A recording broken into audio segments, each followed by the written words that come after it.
The Arizona Wildcats, your new number one?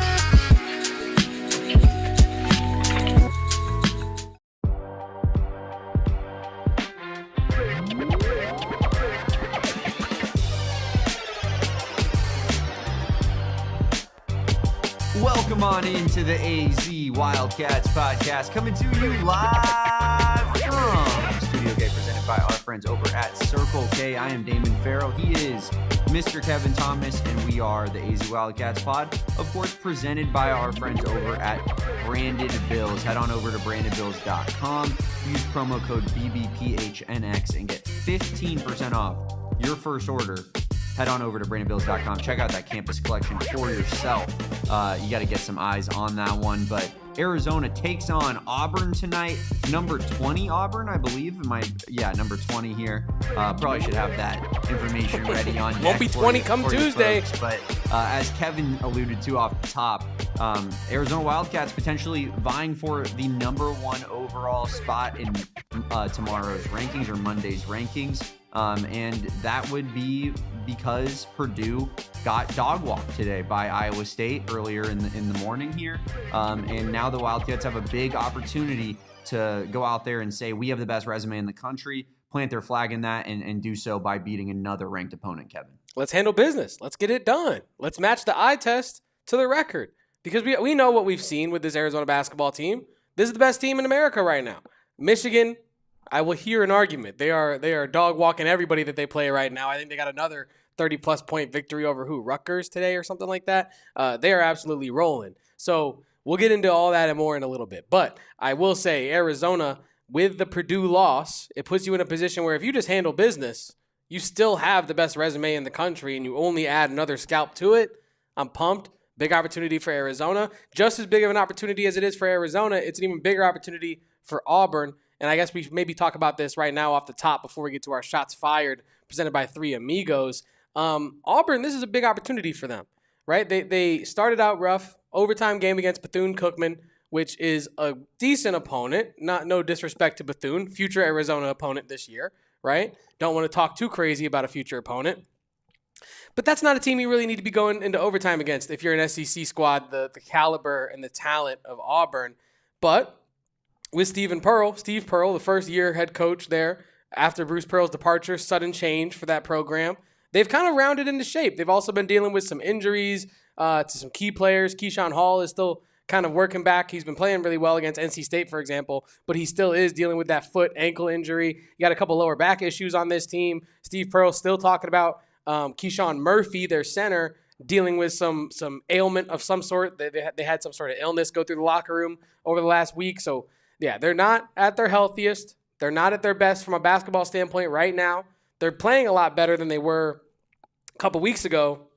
So I think for Arizona, lucky to get Auburn now than in like a couple weeks, for example, when they'll have even more experience under their belt under a first-year head coach. So big opportunity for Auburn, but Arizona, it's incumbent upon them to get the W today and not let Auburn get a big upset in McKale. It might be the biggest win of the year if Auburn is able to get that done so far. Yeah, it would be up there, certainly, no doubt about it. I know that, maybe Michigan would push back on some of that as well, just given how much that they've dominated a few of their opponents, including Auburn, right? So you look at Auburn's resume, you look at the teams that maybe they've struggled more against or that they've lost to. You mentioned Bethune-Cookman. That is their first game of the season. Maybe we throw them a little bit of a mulligan there. They then lose to Houston by just 1 point. Solid performance against what was the number one team in the country at that time. Then they go ahead and they beat Oregon by 11. They lose by 30 to Michigan. They beat St. John's by 11. They beat NC State by 10, and now they play Arizona. They are playing a lot better basketball other than that Michigan loss, and as we noted, Michigan is kind of beating everybody like that right now. So, I think Auburn is about as battle-tested of a team as you'll get in college basketball at this point, and Arizona's up there as well with the teams that Arizona's played and gone toe-to-toe with and beaten thus far. But Auburn isn't going to, see anything from Arizona tonight that from a talent perspective, they're going to be shocked by. Like they are used to playing this elite level competition. I do think that the biggest, reason for feeling very confident in this win though, is that it's at McKale Center. It's on our home floor. Yeah. It's in Tucson. And typically teams that are playing true road games in Tucson don't fare too well. There was obviously the Duke loss last year, which was, maybe I one of the only times I can remember a team even winning a big non-con game in Tucson. But I think Arizona's 63-6 under Tommy Lloyd and McKale, so it is quite rare. Yeah, and a lot of those losses I'm certain are in conference play, not even in the non-con, where typically you're not playing a ton of big teams at home, but when you do, you handle business. I think that Auburn is going to go in there. They're going to be ready for the punch that Arizona is going to give them, but I do just feel like with the way that this line has moved from 7.5 to 9.5, and I'm looking at 10.5 right now on ESPN Bet, because that's what I'm looking at, their game preview that they have right now. That's telling me, and maybe I'm reading too much into it, but it's giving me confidence and it's breathing life into me into this game and tonight, feeling like we're going to get the job done. We're going to handle business and against a team that we should handle business against. I mean, look. Keep it straight up. Keep it 1,000 with everybody here in this chat.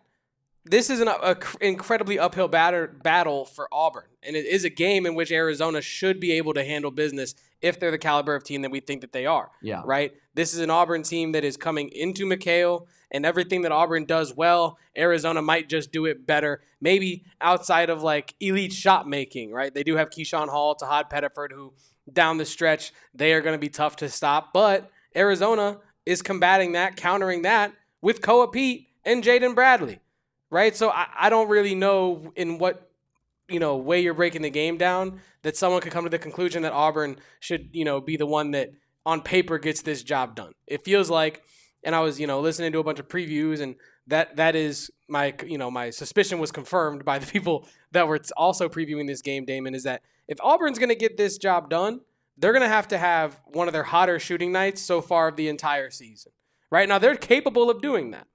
But I feel like the caliber of defense Arizona has played and is capable of continuing to play throughout the course of this season, it's going to be tough for Auburn to get that momentum built and consistently going throughout the game on a true road game in McKale. Look, Steve Pearl knows how tough McKale is, right? He's talked about it.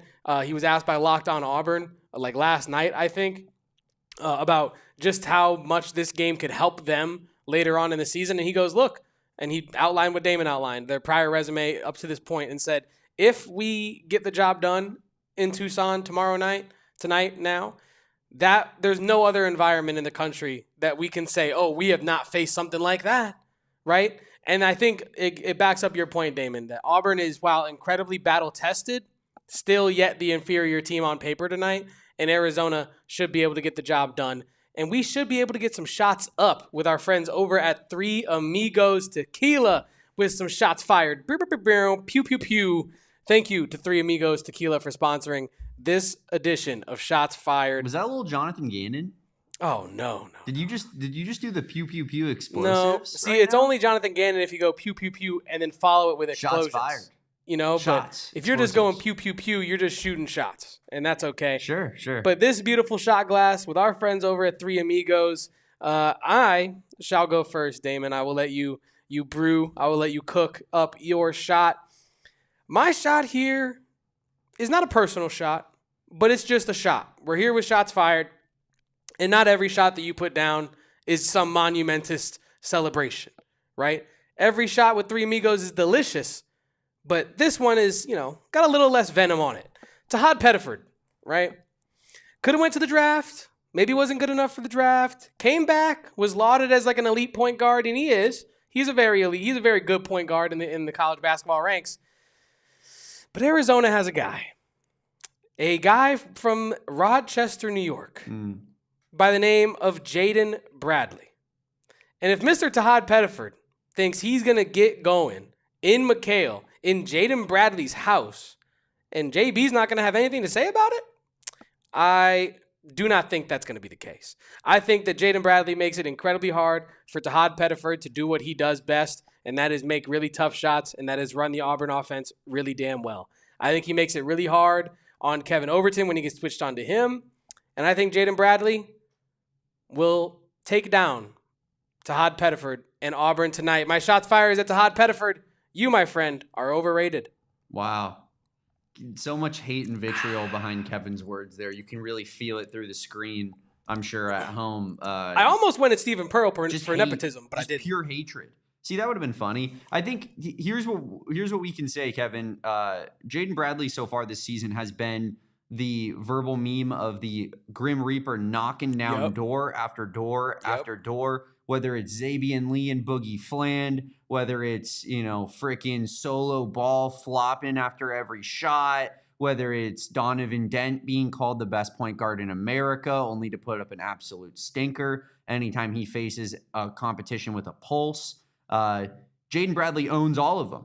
So why wouldn't it continue tonight with Tahaad Pettiford, another guy who has been heralded as one of the best point guards in America over Jaden Bradley? I love it, Kevin. I think that we have to go ahead and go forward and make that meme now that we have it, kind of worked out here, verbally on the podcast with everybody else. Yes. There's a copyright on that. People at home, make sure that you guys don't steal that. But yeah, I think that's for sure. Like that's an agenda that we've been running for a minute here, and it will continue hopefully tonight in a big way.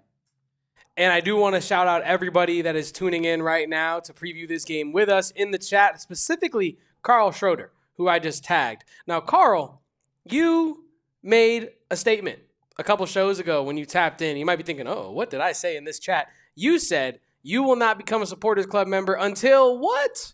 Until we get a turnover sword emoji. And I would like you to direct your attention to our beautiful chat room down below where we do have some turnover emojis. I just dropped mine in the chat. We've seen some other people drop theirs. Got some Jeff Sims emojis associated with the turnover sword emoji. You can really double up the power. I'm not going to say too much, Carl, but we did our part. We gotta get in the sound effects here, Kevin. The sword out of the sheath sound effects so that we can play it with the people. But Carl, that was a Christmas promise. I'm pretty sure that you gave us. I expect you to make a good on that Christmas promise. And we do have that turnover sword emoji and something else cooking in the works that we're excited about. But yeah, drop those turnover swords. And Roberto, that's damn right. Drop those Sims emojis right next to them because those two, there's no emojis in the chat here, Kevin, that go hand in hand quite like Jeff Sims and that turnover sword. That's like peanut butter and jelly, my brother. Mm-hmm. White on rice. 100%. 100%. Now it's time for my shots fired. And this is going to be just a preemptive one, Kevin. And I'm just going to go ahead and call my shot now on Shots Fired, sponsored by our friends at Three Amigos Tequila. AP voters, fuck you guys. I said it. Because I know what they're about to do. Yeah. Arizona's going to cover the spread against Auburn. We're going to win this game handily. We're going to have another ranked win under our belt. And then they're going to show up tomorrow when they do the voting. I actually think it is tomorrow night, right, that they do the college basketball voting. I think so. I should know that. Yeah, we'll figure that out. Or if someone knows in the chat, drop it in here. They're going to go ahead and give Michigan that number 1 spot. Yeah. Hell, they might even put Duke number 2. They might even drop Arizona after beating a ranked opponent. Boo. We all could see it happening. It's written in the stars. They can't wait to give Michigan the number 1 spot. They haven't stopped drooling over Yaxel Lindenberg since the season started. Really, since he transferred to Michigan. Dusty May, I've never seen a coach run the media circuit like Dusty May. Be dead serious on that one, Kevin. Have you seen, every single talking head is like, Dusty May's the GOAT. And you're like, all right, bro, chill out a little. The glaze is crazy. You're treating him like he's Rick Pitino. Yeah, he's had the craziest college basketball success ever. In reality, he's on Mick Cronin level, 11 seed that's made one fluke Final Four run. So I don't quite know where all the love's coming from. I get that they look really good this year, but you heard me, voters. Screw you guys. This is my shots fired. I hate you guys. We do hate the AP, but we do love Three Amigos Tequila. And now it's Circle K. The Blanco is now at Circle K. So if you are near a Circle K, which means if you're in the state of Arizona, you have to answer in the affirmative to that, because if you're here in the Freedom State, you are definitely close to a Circle K. So navigate over there, get yourself some Three Amigos Blanco, or go get some Three Amigos Remote Reserve from where they get that as well. And Damon, moving on. Real quick though, Kevin. Go ahead. Shout out our guy White Burrito here in the chat. Said he said he's got the newest Wildcat Wow. fan on the couch watching the game tonight. That's special. Stuff, That's man. special. Getting them indoctrinated. Yep. Indoctrinated. Yep. Yeah, that was right the first time. Indoctrinated young. We have to do what we have to do. There's I always talk about it. Like, I was at the first D-backs home playoff game, like 3 months old. My parents took me to that game. Wow. I've been like going to all the Arizona football games since I was like 7 years old, basically, until I got this job. And then somehow having a job where I talk about Arizona gets me in the way of watching Arizona live. But Who would have thought, literally? yeah, it is a weird little conundrum there. But shout out White Burrito. Congrats to you and your partner, and shout out to you guys on your brand new beautiful baby. That's awesome. That's incredible. It's beautiful. The circle of life. Carl, the circle of membership. Thank you for becoming a member. That's our circle of life, Kevin. That's how you breathe life into this podcast. Come, everyone, rise with me. I love it. The circle of cats. Shout out Carl. And Carl, you got to drop some Sims emojis and some Yes. turnover swords in the chat. Yeah. Let's have some fun with it now. Thank you, Carl. Appreciate you, Carl. Thank you for staying good on that offer. It means the world to us, my guy, and your continued support and everyone's support here in this chat.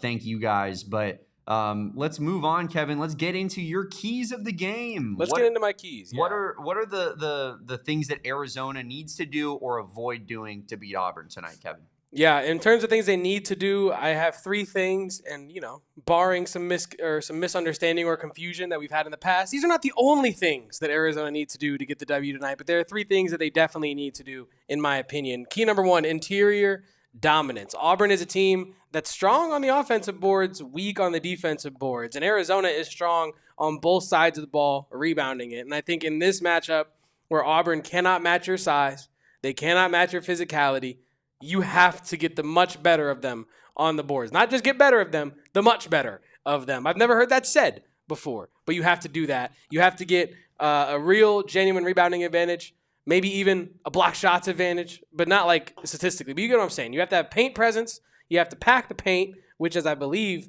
key number 2. They kind of go hand in hand there. Because Auburn, they understand that Arizona drops their coverage in the pick and roll. They understand the ways in which they want to attack Arizona's defense. And Steve Pearl talked about that, right? He's talked about being aggressive in the pick and roll, getting to their mid-range shots, forcing outside shots when they are there. And I think that if Arizona can pack the paint, you are making it incumbent upon Auburn's role players on the road to be lights out shooting for the entire game. Because we know Auburn is very efficient when they get down into the paint. But if Arizona can prevent them from getting there, you are putting them in a position where they have to have a miraculous night shooting to beat you. And I don't think that Auburn is that team. I really do not. Not with the defense that they're going up against with Arizona. You're kind of daring them to shoot a little bit is essentially what you're saying. Yes. Tip your cap if they're going to just shoot the lights out tonight and get the job done. That's I know that we're going to talk about that all season long, maybe every year that we have Tommy Lloyd as our coach, because Arizona instills a lot of drop coverage. But it feels like, in a game like tonight, obviously the repercussion of losing is that you're still a top 10 team in the country. Yeah. In the tournament now, that's when playing drop coverage gets a little scarier, because the chance that a team just has a hot shooting night because they have a ton of momentum and that's how they made it into the tournament is drastically up through the roof, peaking at the right time. So, and obviously the repercussion is a lot worse as well. But daring Auburn to shoot a little bit tonight. Daring them to shoot, daring them to make tough shots, because we know if you're going to get a road upset against a top 5 team like Arizona, tough shot making is going to have to be a part of it. And that kind of leads me into key number 3. Force Auburn into sloppy play. Now, I'm not making any accusations. I'm just directly quoting Steve Pearl when I say that they have been forced into playing sloppy at times this season. And it's kind of what led to the blowout against Michigan. It's what led to the close game against Bethune-Cookman. It's what led to the 1-point loss against Houston. Auburn is a very good team. They're very talented, right? But you can make them play out of their game. You can force them out of their game by playing your game. And what is Arizona basketball's game? Paint dominance, defensive dominance, transition basketball. That's the game, right? Ball movement on the other end as well. And I think Auburn, as a team that does not really assist on a lot of their field goals, you can really batten down the hatches on defense and force them to make or try to create tough shots. And that might end up looking pretty sloppy for them. So those are my 3 keys. They all kind of bleed into one another, but interior dominance, packing the paint, and then forcing Auburn into sloppy play, ultimately resulting in Arizona Wildcats victory. Yeah, I love it. I think Arizona, and how they fare in the rebounding margin is really going to dictate how they fare in almost every game because they're built to dominate the board. So if a team matches their rebounding or bests them in rebounding, there's a huge problem that pretty much happened in that game, I would argue. Like, that's what makes like a Duke team from last year such a bad matchup for Arizona, is that Arizona had the height and the rebounding prowess, but Duke was taller and also had NBA rebounders at every position lined up and down their roster. And so when you're getting matched rebounding wise and you don't necessarily have the shot making ability to go toe to toe for them on the offensive end, like, that's what ended your season essentially. So I think that Arizona needs to get more shots than their opponent pretty much in every game, and that a large part of that is just by dominating the rebounding battle. Winning on the margins, stealing possessions here and there. I agree with you, Damon. And if you've made it almost 30 minutes into this pregame show, almost the majority of the way through this pregame show, and you don't know much about Auburn, I'm just going to give you a real quick crash course with Unpacked. And our gold card today is going to be Keyshawn Hall, averaging 28.1 points, 9.1 rebounds. He is their leading rebound man and leading scorer on this year's team. Our silver card is going to be Tahaad Pettiford, that sophomore point guard, one of the better point guards in America. 14.1 points per game, 2.8 assists. And then Kevin Overton of Texas Tech from last year, junior guard, 11.9 points, 3.7 rebounds. And when you look at these 3 players, it's going to, and there are a lot of teams across the country where it's not necessarily just up to their 3 players that are at the top to win the game. But I feel like these 3, if Auburn is going to have a good night tonight, it's going to look like Keyshawn Hall going off for 25 plus, Tahaad Pettiford supplanting that with like 20 and 8, right? And then Kevin Overton has to go off, I think, right? I don't think that's a 3-leg parlay. And you know the math on that. That's not in your favor. You know what I mean? So I think when you're looking at this version of Unpacked, Keyshawn Hall is that multiple level scorer that is 6'7". He's tough to stop. He can get to his spot. He can unleash his shot. He's not easily thrown off of his shot by defenders. But I do think Tahaad Pettiford can be thrown off by defenders. We talked about that a little bit earlier with Jaden Bradley. So Kevin Overton, that is going to be like that Brayden Burries / who's ever at the 3 at the time, getting switched on and off of that.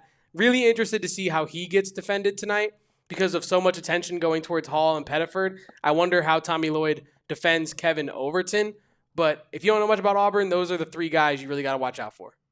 I like it, Kevin. I do agree with you. I think that they're going to need their best guys to really put in a shift tonight because Arizona just has a depth advantage over a team like that. So it's going to need to come down to like Keyshawn Hall doing what he did to like ASU last year, and that's just dropping 38 points, in a college basketball game, which that's a lot to ask for. It is. It really is. So I think Arizona should get the job done tonight.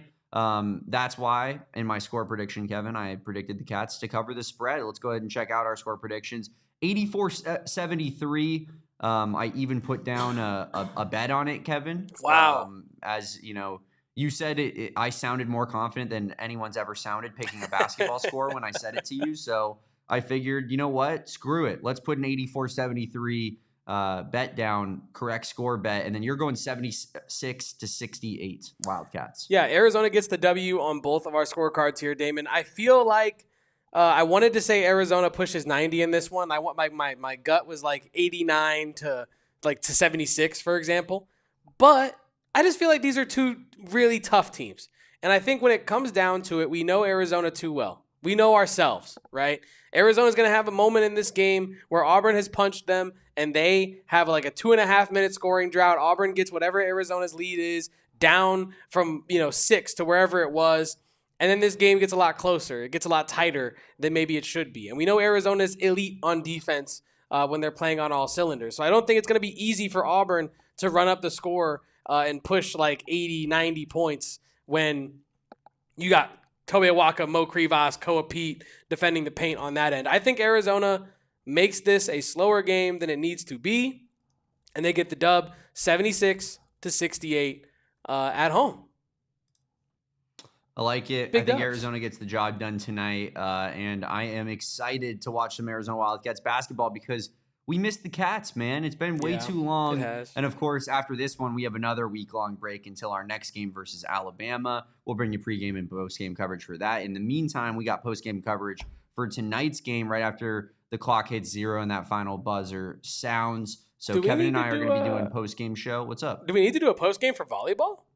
Yeah, We just took a set against Stanford? It sounded like it might be a dual post-game show for the volleyball game tonight because, as Dolores notes here in the chat, we got Arizona volleyball tied up in sets right now with Stanford, and we all know Stanford, when it comes to like women's athletics in particular, is just the best of all time. So it means everything. It means everything, Kevin. Yeah. Do we know if Circle IK? Oh, I see what you did there, Carl. Do we know if Circle Karchenkov is playing tonight? I do believe he is playing tonight. I have not been told he's not playing. Circle IK. All indication is that he is playing. He is fine after he rolled his ankle last time out, trying to skip through the lane. And then, so he's going to play.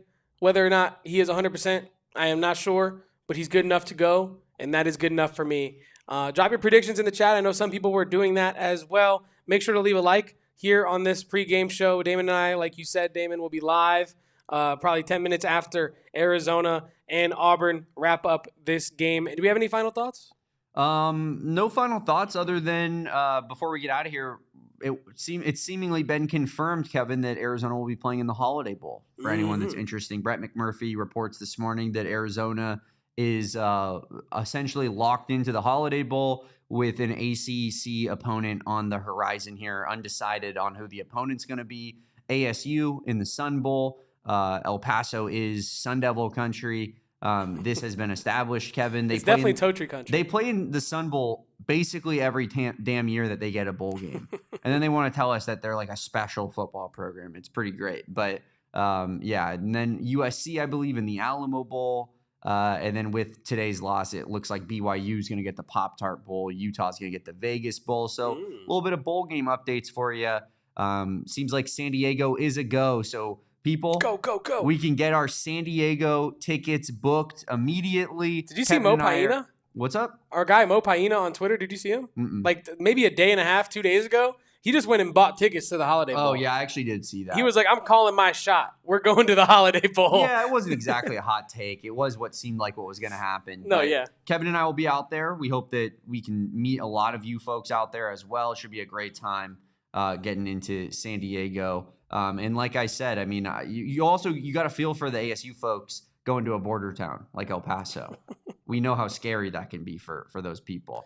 Shout out my guy AZ Cats Dan, $5. Love that hat. Damon, love the podcast. Bear down and go Cats. That's right, Kevin. He likes my Brandon Bills hat over your Brandon Bills hat. Eat it. Hey. Check out, They're all Brandon of Bills. course, all the Brandon Bills hats in the great campus collection that they have. AZ Cat Dan on BrandonBills.com, and they have the best Arizona Wildcats selection in the business. Also, Washington's in the LA Bowl. So Jed Fish gets his wish. LA bound, baby. You know the family's going to be on the sideline for that one. They love the LA Bowl. His family will be out in LA for that one. They will be there. Yes, no matter what. No matter what. We can't wait for it, though. So a little bit of quick little bowl game updates for you here. And now it is 8 p.m. and we got Auburn versus Arizona, number 20 versus number 2. If Arizona wins, should they be the number 1 team in the country? We'll be talking about it post-game on this fine YouTube channel, PHNX Sports. Follow me at Damon Dog, that's DWG. Follow him at KevoPost, that's KEVOPOSTS. And follow us at PHNX_Wildcats on all socials except for TikTok, where we're at AZ Wildcats Pod. Rate and review on your favorite podcasting platform. Like this video, and we'll catch you on post-game. Until then, peace out, bear down. And beat the Tigers. We all silly like the mayor.